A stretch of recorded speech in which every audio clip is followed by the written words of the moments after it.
전에 빨리 해보고 집에 갑시다. 자, 19페이지 4번. 4번의 니은 보세요. 자, 정축 부분이 기존 건물에 부합하여. 부합이 핵심입니다. 자, 그러면 정축 부분이 기존 건물에 부합하면 하나가 됐죠? 그러면 기존 건물이 낙찰되면 정축 부분도 같이 낙찰됩니다. 맞죠? 자, 그런데 경매 절차에서 경매 목적물로 정축 부분이 평가되지 않았다. 요리 되어 있습니다. 자, 그러면 실제로 부합했냐가 중요하냐, 경매 목적물로 평가됐냐가 중요하냐, 이걸 물은 거예요. 우리 판례는 실제로 부합했냐, 그게 중요합니다. 그럼 부합했다고 돼 있죠? 그럼 부합했다고 돼 있기 때문에 하나의 건물이 돼버렸단 말이야. 그러면 그죠? 정축 부분이 기존 건물에 대한 경매 절차에서 평가되지 않았다 하더라도 부합이 돼서 하나가 됐기 때문에 경락인은 싹 다 소유권을 취득한다. 정축 부분까지. 됐죠? 자, 5번 쪽파 사건. 자, 한번 읽어보세요. 한번. 왜 쪽파 사건 그 무시하고 공부 안 하냐니까 쪽팔리지 않습니까? 샀더라고. 참. 쪽파가 얼마나 중요한데. 자, 여기 한번 보세요. 갑이 자기 밭에 쪽파를 심었습니다. 쪽파. 우선은 쪽파의 반대말이 뭡니까? 아, 대파입니까? 그럼 왜 쪽파랍니까? 소파를 안 하고? 대파면은 반대가 소파 이래야 맞잖아요. 그 쪽파는 쪼가리로 돼 있어서 쪽파를 이래 할 거야. 제 예상인데. 쪼가리는 몇 쪼가리 돼 있잖아요. 그죠? 쪽파. 자, 그러면 요 을이라는 사람에게 쪽파를 팔았습니다. 자, 첫째 질문은 뭐냐? 자, 쪽파는 부동산이다, 동산이다. 동산이냐, 부동산이다. 그것도 모르는데 뭐 지금. 자, 여러분이 부동산의 개념은 토지 플러스 정착물. 맞죠? 자, 정착물이 뭐가 들어갑니까? 다 들어가. 나무, 농작물, 이런 거 다 들어간다고. 그래서 이거는 뿌리가 내려서 정착하고 있잖아요. 만약에 뽑혔다. 그러면 동산이지. 뿌리가 내리고 있으면 정착물입니다. 그래서 동산이다, 부동산이다? 부동산. 이제 알았다, 이제 알았어. 자, 쪽파는 부동산입니다. 자, 부동산을 갑이 을에게 밭대기로 팔았습니다. 쪽파를 밭대기로. 그러면 부동산을 팔아가지고 소유권이 을에게 넘어가려면 반드시 공시방법을 갖춰야 소유권이 넘어갑니다. 맞죠? 자, 매매는 법률 행위 아닙니까? 자, 법률 규정이면은 공시방법이 없어도 소유권이 넘어가요. 그런데 이거는 매매는 법률 행위단 말이야. 그럼 공시방법을 갖춰야 되잖아요. 그럼 쪽파의 공시방법이 뭐예요? 명인방법. 등기는 안 되잖아요. 세상에 쪽파 쪼가리가 등기하랍니까? 그래서 갑에서 을로 소유권이 넘어가려면 명인방법을 갖춰야 한다. 이게 판례라고. 아시겠죠? 그래서 명인방법을 갖추지 않은 이상 매수인은 쪽파 소유권을 취득하였다고 볼 수 없고 여전히 소유권은 매도인에게 있다. 맞죠? 명인방법을 갖춰야 된다고. 자, 공유 보겠습니다. 자, 공유는 사례를 잘 봐야 됩니다. 첫째 사례 천천히 한번 읽어보세요. 천천히. 균등한 비율 1이 돼 있잖아. 그러니까 3분의 1, 3분의 1, 3분의 1이 돼 있죠. 자, 그런데 누가요? A가 B씨와 협의하지 않고 배타적으로 점유했죠. 자, 여기 보세요. 자, A라는 사람이 공유물 전체를 배타적으로 점유했다. 즉 독점을 했다 이 말입니다. 자, 이거를 공유물의 내부적인 침해 이렇게 합니다. 자, 이런 경우에 이제 B가 이렇게 했죠. 그죠? 자, B가 A에게 토지 전부 인도를 청구한과 아울러 그죠? 부당이득 청구를 한 경우 B의 청구는 인용될 수 있는가 이렇게 돼 있잖아요. 자, 그러면 자, A가 독점을 했을 때 B는 어떻게 조치를 하느냐? 자, 첫째는 토지를 가져와라. 토지 인도 청구를 할 수 있느냐? 두 번째는 자, A가 독점함으로써 사용해서 300만 원 이득을 얻었거든요. 그럼 두 번째는 이득을 내놔라. 이렇게 청구를 합니다. 이렇게 두 가지. 자, 그러면 제가 이야기 하나는 빠졌죠. 하나는 말소 청구가 있습니다. 근데 여기는 말소가 빠지기 때문에 더 단순해요. 그러면 자, 물건을 청구할 때는 전부, 돈을 청구할 때는 내 것만, 말소를 청구할 때는 네 것 빼고 이리 된단 말이에요. 그죠? 자, 그러면 B가 A한테 돈을 청구할 때는 얼마요? 3분의 1만 청구하죠. 얼마입니까? 100만 원 청구합니다. 이렇게. 그래서 300만 원 이득을 나눴다면 원래 지분별로 나누면 100만 원, 100만 원, 100만 원 이리 되잖아요. 그럼 A는 200만 원을 부당이득하고 있잖아. 그럼 B는 A에게 내 몫을 내라. 100만 원 청구. 그 다음에 C도 100만 원 청구. 이렇게 된단 말이에요. 자, 문제는 이제 토지 인도 청구. 자, 요거 과거의 판례는 청구할 수 있다 해서 바뀌었습니다. 그래서 이게 별 100개입니다. 100개. 수업 시간에 꼭 아는 것처럼 눈을 훌하지 마라. 세 번째 지금 하고 있다, 요거. 미다리가 미다리한테 삼풍이 아니고 순풍삼풍이고. 그 이야기 많이 했잖아. 근데 여러분이 빨리 떠오르지 않는 그게 문제. 시험장에 들어갔을 때. 퍼뜩 떠오르면 답이 보이는데 한참 걸린단 말이야, 이게. 자, 그러면 여기 보세요. 중요한 것은, 만약에 B가 과반수 같으면 토지 인도 청구를 당연히 할 수 있습니다. 아시겠죠? 근데 과반수입니까? 미달입니까? 미달이에게 보존 행위를 근거로 토지 인도를 청구할 수 있다 해서 없다로 바뀌었다고. 이게 전원합의체 판결이다. 그래서 얼마나 중요했으면 이 판례가 나오고 두 번 연속 나왔단 말이에요, 시험에. 2020년 5월 21일자 전원합의체 판결. 자, 지금은 토지 인도 청구가 된다, 안 된다? 안 돼.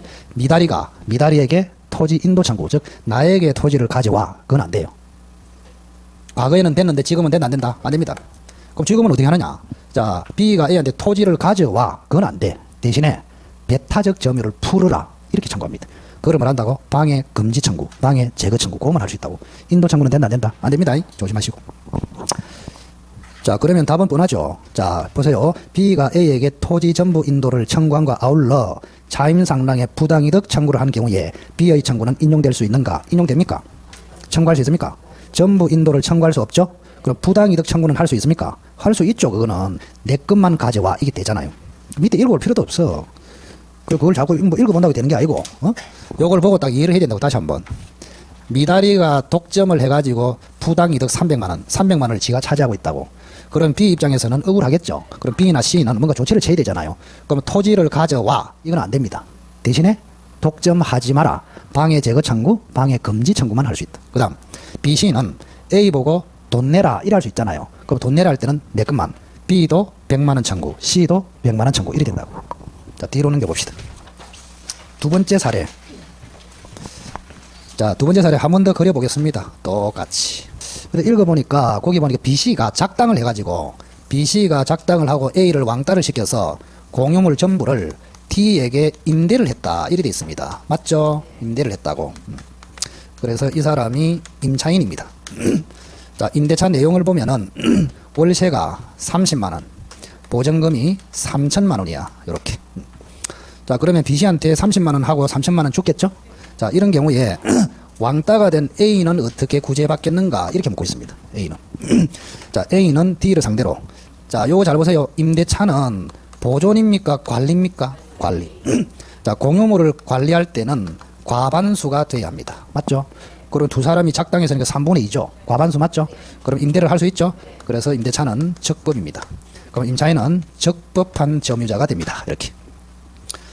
그래서 D는 아무런 문제가 없어요. 그러면 A는 D에게는 아무런 청구를 할 수가 없습니다. 결론적으로.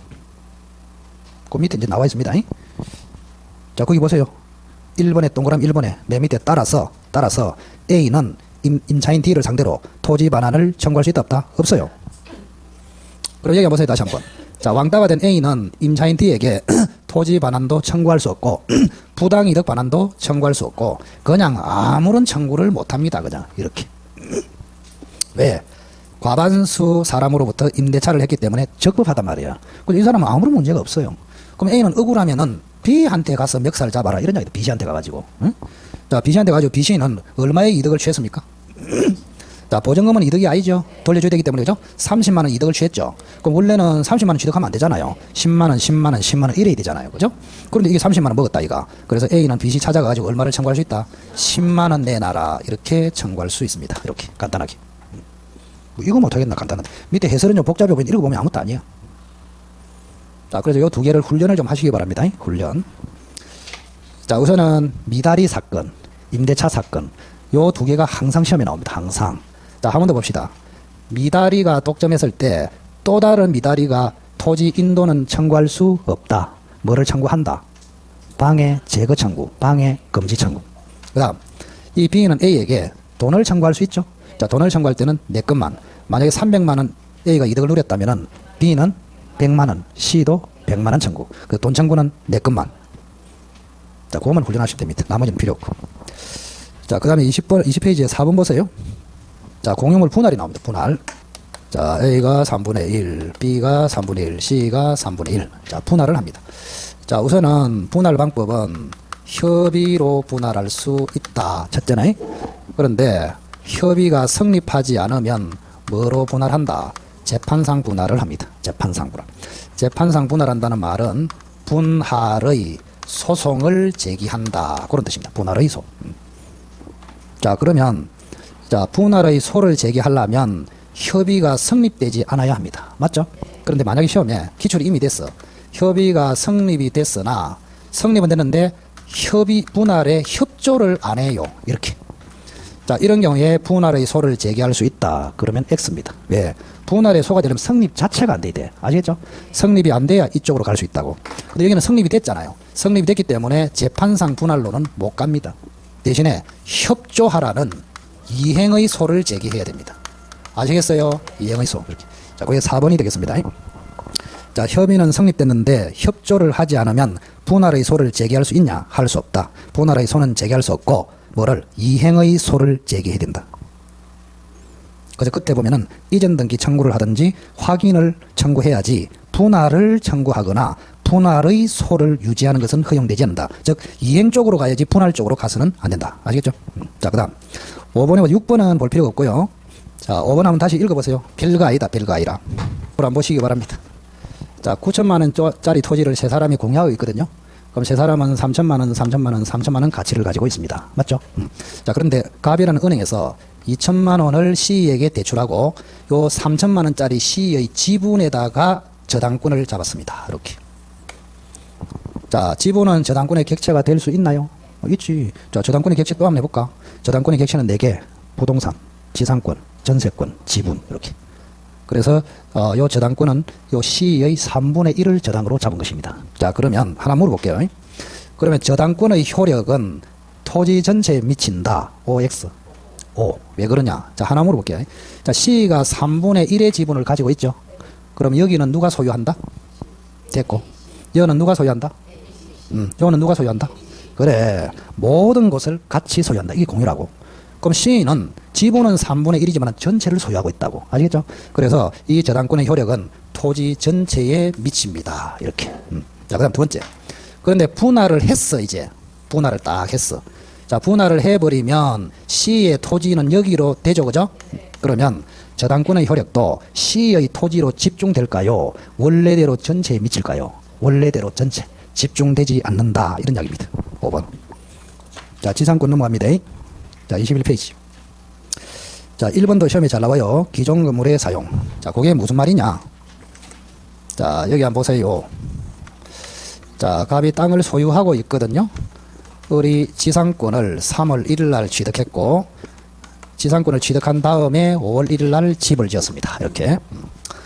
자, 이게 견고한 건물이면은 최소한 몇 년이 보장됩니까? 30년 이상. 이렇게 돼 있습니다. 아시겠어요? 요거를 최단기간이라 합니다. 자, 그런데 잘 들어보세요. 자, 이 건물이 갑의 건물이야. 옛날부터 있었어. 1월 1일부터. 갑의 건물이 옛날부터 있었다고. 근데 을이 갑으로부터 건물을 빌렸어. 즉 기존의 건물을 사용할 목적으로 을이 토지에도 지상권을 잡았단 말이에요. 알겠죠? 그럼 아까는 지상권을 먼저 취득하고 건물을 지었잖아요. 근데 여기는 두 번째는 그게 아니고 옛날 건물의, 즉 기존 건물의 사용을 목적으로 후발적으로 지상권을 취득했단 말이에요. 그런 경우에는 적용 안 된다. 이런 이야기입니다. 구분을 잘해야 됩니다. 그럼 하나 물어볼게요. 자, 보통의 경우에 을이 지상권을 먼저 취득해요? 건물을 먼저 지어요? 이걸 먼저 하지. 땅을 빌린 다음에 지어야 될 거 아닙니까? 그래서 보통은 지상권 취득 다음에 건물을 짓습니다. 그런 경우에 최단기간이 적용된다 이 말이에요. 근데 특이하게 기존 건물을 사용하기 위해서 나중에 지상권을 취득했다. 그때는 최단기간이 적용 안 됩니다. 그때는 계약대로 됩니다. 10년을 했으면 10년이 돼버린다고. 무슨 말인지 아시겠어요? 자, 그 다음 3번 보겠습니다. 지상권과 지상물을 분리하여 양도할 수 있느냐. 자, 이것도 시험에 아주 잘 나오는데, 자, 한 번 더 봅시다. 갑이 땅 주인이고 을이 지상권자입니다. 3월 1일 날 취득했습니다. 근데 여기에 지상물이 있습니다. 지상물. 이렇게. 그럼 을은 가만히 보면은 권리가 두 개입니다. 지상물에 대해서는 소유권을 가지고 있죠. 그럼 땅에 대해서는 지상권을 가지고 있죠. 두 가지. 그러면 요게 주된 권리고 지상권은 종된 권리입니다. 네, 지상물을 소유할 목적으로 지상권을 취득했단 말이에요. 맞죠? 자, 그러면 요 지상물의 소유권하고 요 지상권의 관계, 유명한 판례가 있다. 자, 지상권은 지상물에 대하여 종된 권리이지만 종속된 권리는 아니다. 한번 읽어보세요. 뭐라 샀노? 이제 잠 깰 때 안 됐나? 자, 지상권은 지상물에 대하여 종된 권리이지만 종속된 권리는 아니다. 그런 다음에 따라서 종속된 권리가 아니므로 분리 양도가 가능하다 이런 이야기입니다. 하나만 양도해도 된다고. 지상권은 놔두고 지상물만 양도, 지상물은 놔두고 지상권만 양도 이렇게 됩니다. 아시겠죠? 자, 그게 이제 동그라미 2번이 되겠습니다. 자, 이번에 보시면 뭐 법정 지상권이든 그냥 지상권이 똑같습니다. 똑같다고. 그래서 지상권은 지상물의 소유의 종속적인 권리가 아니다. 종된 권리지만 종속된 권리가 아니므로, 즉 독립된 물권이므로 어느 하나만 처분하는 것도 가능하다. 이걸 분리양도 가능 이렇게 부릅니다. 그리고 두 번째는요. 여기 보세요. 자, 분리양도가 가능하고 그 다음에 자, 처분하는 지상물의 범위와 처분하는 지상권의 범위를 달리 정할 수도 있다. 그렇게 뭐라고 했습니까? 지상물의 범위, 지상권의 효력이 미치는 범위를 다르게 정해서 양도할 수도 있다. 그런 이야기입니다. 그게 1번이 되겠습니다. 3번의 1번. 자, 4번에 등기되지 않은 경우에 정액 청구이 발생하느냐, 니 같으면 하겠냐 이런 이야기들. 자, 여기 한번 봅시다. 억수로 쉽다 이거. 자, 여기 보세요. 자, 을이 지상권자입니다. 그런데 치료를 지급하기로 특약을 했습니다. 그러면 지급해야 됩니다. 에? 맞죠? 치료 지급해야 된다. 자, 그런데 을이라는 사람이 을다시에게 지상권을 양도를 해버렸습니다. 이렇게. 자, 그러면 제가 물어볼게요. 자, 치료 지급하기로 특약을 했으니까 을은 지급해야 되죠? 갑은 청구할 수 있죠? 그러면 새로운 지상권자 을다시도 지급해야 될까요? 아니지. 갑은 새로운 을다시에게도 청구할 수 있을까요? 안 됩니다. 그래서 특약의 효력은 당사자에게만 미칩니다. 그래서 제3자에게는 효력이 안 미칩니다. 그래서 을다시는 지급할 필요도 없고 갑은 을다시에게 청구할 수도 없습니다. 자, 그런데 만약에 이 특약을 등기를 해버리면 효력이 미칩니다. 그러면 갑은 을다시에게 지료 청구도 할 수 있고 정액 청구도 할 수 있고. 아시겠죠? 자, 그럼 여기는 등기했다 했습니까? 안 했다 했습니까? 안 했죠. 등기하지 않았으니까 그죠? 새로운 지상권자에게 정액 청구권이 발생한다 안 한다 안 한다 이런 뜻 아닙니까? 자, 그 다음에 5번. 자, 지상권자가 그냥 지상권자든 법정 지상권자든 상관이 없어요. 지상권자가 2년 이상 지료를 연체하면은 소멸 청구할 수 있습니다. 맞고. 자, 지상권자가 지료 주기로 했는데 2년 이상 연체를 하면은 땅 주인은 뭐 할 수 있다? 지상권 소멸 청구를 할 수 있다. 자, 6번에 보시면 지상권에 관한 지료가 결정되지 않았습니다. 그러면 2년 이상 연체가 되었다는 이유로 소멸을 청구할 수 있느냐? 당연히 안 되지. 왜요? 지료가 결정도 안 되는데 2년 이상 연체 이 자체가 말이 안 되잖아요. 그러니까 청구할 수 없다. 소급. 자, 7번도 많이 봤습니다. 합산할 수 있겠느냐? 니 같으면 합산하겠나? 이런 이야기지, 그죠? 자, 여기 보세요. 이제 반대입니다. 반대. 이렇게. 자, 지료 지급하기로 했습니다. 지금. 근데 을이 3년을 연체했어. 이렇게 지료를. 그런데 그 사이에 주인이 바뀌어버렸어. 갑다시로 땅 주인이. 그럼 갑에 대해서는 2년을 연체했고 새로운 주인에게는 1년을 연체했습니다. 그럼 새로운 땅 주인은 소멸을 청구할 수 있다 없다? 없단 말이에요. 그래서 청구하는 사람에게 2년을 연체해야 청구할 수 있습니다. 아시겠죠? 그래서 을이라는 사람은 갑에게 2년을 연체했지 갑다시에게는 1년밖에 안 되잖아요. 그래서 갑은 소멸을 청구할 수 있었지만 갑다시는 소멸을 청구할 수 없다. 그럼 이 말은 갑다시는 전자의 연체 기간을 합산할 수 없다. 표현을 이렇게 한다고. 자, 그 다음에 뒤로 넘어갑시다.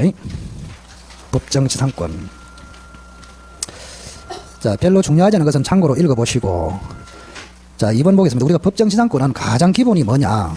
항상 이야기했지만 토지하고 건물을 동일인이 소유하다가 어떤 사유로 땅 주인과 집주인이 달라졌을 때 건물 철거를 막기 위해서 건물 주인이 남의 땅에 당연히 지상권을 취득한다. 그걸 뭐라고? 법정 지상권. 그 제일 중요한 게 동일인 소유. 그겁니다. 동일인. 좀 하나 연습 한번 해볼게요. 자, 갑이라는 사람이 자기 토지 위에 건물을 가지고 있습니다. 동일인 소유 맞죠? 여기서부터 항상 시작한다고. 근데 갑자기 땅 주인이 을로 바뀌어 버렸습니다. 이렇게. 그러면 동일인이 소유하다가 어떤 사유로 땅 주인하고 집 주인이 달라졌죠? 그럼 을이 철거 청구할 거 아닙니까? 그럼 건물 철거를 막기 위해서 건물 주인이 남의 땅에 당연히 지상권을 취득한다. 이걸 뭐라고? 법정 지상권. 그럼 어떤 사유로에 따라서 달라집니다. 하나는 366조 법정 지상권이 되고 하나는 뭐가 되고 관법지가 되고 이래 됩니다. 자, 예를 한번 들어볼게요. 잘 보세요. 자, 요 토지에 A라는 은행에서 돈을 빌려주고 저당권을 잡았습니다. 이렇게. 자, 갑이 A에게 돈을 안 갚으니까 A가 뭐 하겠습니까? 경매 신청하죠. 그러면 요 토지가 을에게 뭐 되죠? 낙찰이 되죠. 자, 그러면 동일인이 소유하다가 저당권 실행의 임의 경매로 땅 주인하고 집주인이 달라졌죠. 그때는 366조의 지상권. 임의 경매 외의 사유로 달라지면은 관법지 이렇게 된다고. 알았나요? 그래서 항상 법정 지상권은 그 숨도 안 쉬고 동일인 소유, 동일인 소유. 이거를 1000번 정도 해봐라. 답이 다 보입니다. 뭐라고요? 동일인 소유. 동일인 소유에서 계속 출발해야 된다고. 자, 애초부터 집은 갑이 주인이고 갑다시가 땅 주인 이러면 법정 지상권은 절대 안 된다고. 아시겠죠? 자, 그러면 차이가 뭐냐? 그럼 관법지하고. 자, 기준이 달라요. 366조는 딱 요건이 3개입니다. 3개. 요게 기준이야. 아시겠죠? 자, 1번. 설정 당시에 건물이 이미 존재. 설정 당시에 동일인이 소유. 이미 경매로 달라질 것. 이거 3개입니다. 그러면 관법지는 뭐요? 기준이.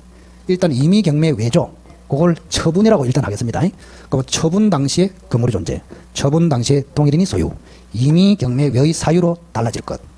하나만 더 있네요. 관법지는 철거 특약이 없을 것. 이렇게 된단 말이에요. 간단하게. 이게 가장 기초입니다. 기초가 잘 돼야 겐또를 잘 친다고. 겐또. 자, 우선은 1번에 2번 보세요. 2번은 왜 법정지상권이 성립이 안 될까요? 그 밑에 읽어볼 필요도 없어. 그렇지. 동의 이런 거 신경 쓰지 마라. 지상 건물이 없는 토지의 저당권 설정 이래 돼 있잖아요. 그럼 설정 당시에 건물이 있습니까? 없습니까? 없어. 그러니까 무조건 안 된다니까. 자, 3번. 건축 중이다. 이것도 시험에 잘 나오죠. 건축 중이다. 자, 여기 보세요. 저당권 설정 당시에 건축 중이야. 그러면 동일인 소유, 법정지상권 되겠느냐 이런 이야기입니다. 에? 자, 만약에 저당권 설정 당시에 기초공사만 됐어. 그러면 건물 존재도 아니다. 아니야. 그럼 완성돼야 합니까? 필요 없어요. 어느 정도 진행만 되면 됩니다. 진행. 어느 정도 진전이 되면은 설정 당시에 존재한 것으로 보겠다. 그게 판례 동그라미 3번이 되겠습니다.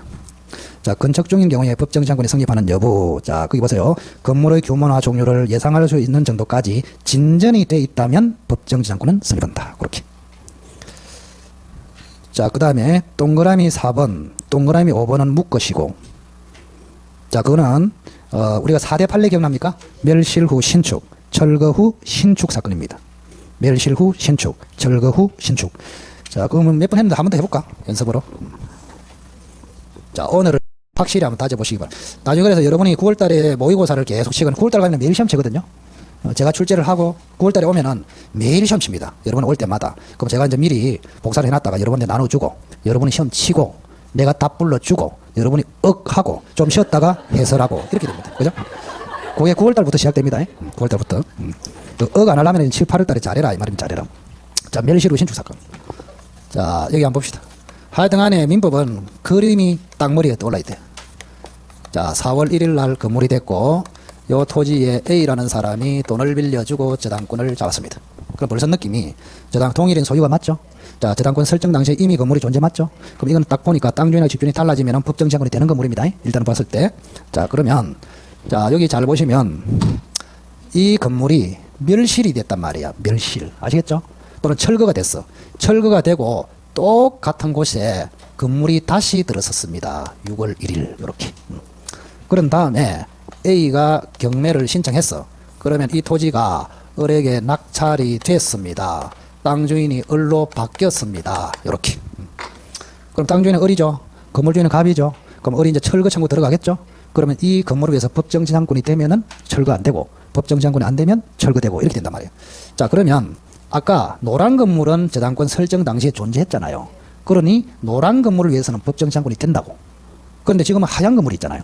그럼 하얀 건물은 저당권 설정 당시에 존재했습니까? 후에 들어왔습니까? 후에. 그래서 이 건물을 위한 을의 토지에 366조 법정지상권은 이론적으로 안 되는 게 맞다고. 왜? 요건하고 안 맞잖아요. 요건은 저당권 설정 당시에 이미 존재해야 된단 말이에요. 근데 이거는 저당권 설정 후에 들어왔단 말이에요. 맞죠? 그래서 안 되는데, 안 된다 그러면 이게 중요한 판례가 아니지. 된다. 그래서 철거 안 된다. 이래서 이 판례가 중요하다고. 자, 하나 물어볼게요. 만약에 처음부터 6월 1일 날 지어졌다면 법정지상권이 되나요? 그건 안 돼. 그런데 요 건물은 4월 1일 건물 대타로 들어왔어. 대타로 들어왔을 때는 6월 1일 날 지어도 4월 1일부터 존재한 것으로 취급해버립니다. 아시겠죠? 그래서 법정지상권은 가능하다. 이렇게 됩니다. 자, 따라서 신축된 건물도 철거된다, 안 된다? 안 됩니다. 자, 그 다음 두 번째, 조심하시고. 자, A라는 인간이 건물하고, 노란 건물하고 토지에 공동으로 저당권을 잡았습니다. 집하고 땅을 한꺼번에 잡았단 말이에요. 그걸 뭘 한다고? 공동저당. 그럼 공동저당으로 잡고 있는데 노란 건물이 멸실돼서 신축이 됐어. 그럼 이 신축된 건물을 위해서는 절대 안 됩니다. 그 4대 판례는 결론을 제가 외우라고 그랬습니다. 이론적으로 접근하면 굉장히 어렵습니다. 또 그러면 쉽잖아요. 만약 시험에 멸실 후 신축, 또 철거 후 신축이 딱 나왔어. 그럼 눈을 부라리고 못 쳐다보면 된다. 토지만 저당이 설정됐다. 그러면 성립, 공동저당이다. 불성립. 또 이래 되잖아요. 간단하게. 그걸 외우라고 결론적으로. 자, 그러면 4번은 뭐야? 공동저당이 아닙니다. 토지에만 저당을 잡았기 때문에 성립 적극. 5번은 뭐요? 공동저당이죠. 그때는 불성립. 이리 된단 말이에요. 나머지는 그 핵심 내용이 아니야. 그거 딱 두 개를 기억하시라고. 됐습니까? 어떡하지? 자, 그렇게 보시고. 그 다음에 6번은 그 합동이라고 돼 있어. 합동. 무슨 뭐 멸실하고 또 합동도 나오냐, 이렇게. 합동. 자, 이거는 간단합니다. 간단해요. 합동. 제가 그림을 그려줄 테니까 결론을 외우시기 바랍니다. 6번에. 자, 여기 한번 보세요. 갑이라는 사람이 토지를 가지고 있어요. 잘 들으시오. 건물이 두 개 있습니다. A 건물하고 B 건물하고 두 개가 있습니다. 이렇게. 그런데 요 A 건물하고 요 토지하고 을이라는 은행에서 공동 저당권을 잡았다. 요런 이야기입니다. 요런 이야기. 그림 잘 봐라고. 그림. 어디에 저당권을 잡았다고? A 건물하고 토지하고 한꺼번에 저당권을 잡았다고. 자, 이런 상태에서 땅 주인이 바뀌었습니다. 경매를 신청해가지고 땅 주인이 병으로 바뀌었어. 병이 땅 주인이 됐습니다. 이렇게. 그러면 병은 철거 청구 들어가겠죠. 그러면 요 건물을 위해서 법정지상권이 성립되면 철거 안 되고, 성립 안 되면 철거되고 이래 된다고. 그런데 뭐라고 돼 있냐? 이게 경매가 들어가기 전에 건물이 합해져 버렸다. 이걸 합동이라 합니다. 뭐라고? 합동. 그거 읽어보세요. 우선 6번이라도 읽어봐라. 제목이라. 자, 여기 보세요. 자, 원래는 A 건물의 저당권을 잡았거든요. 그런데 요 B 건물하고 합동이 돼가지고 하나의 건물이 돼버렸다. 이런 이야기입니다. 되겠습니까?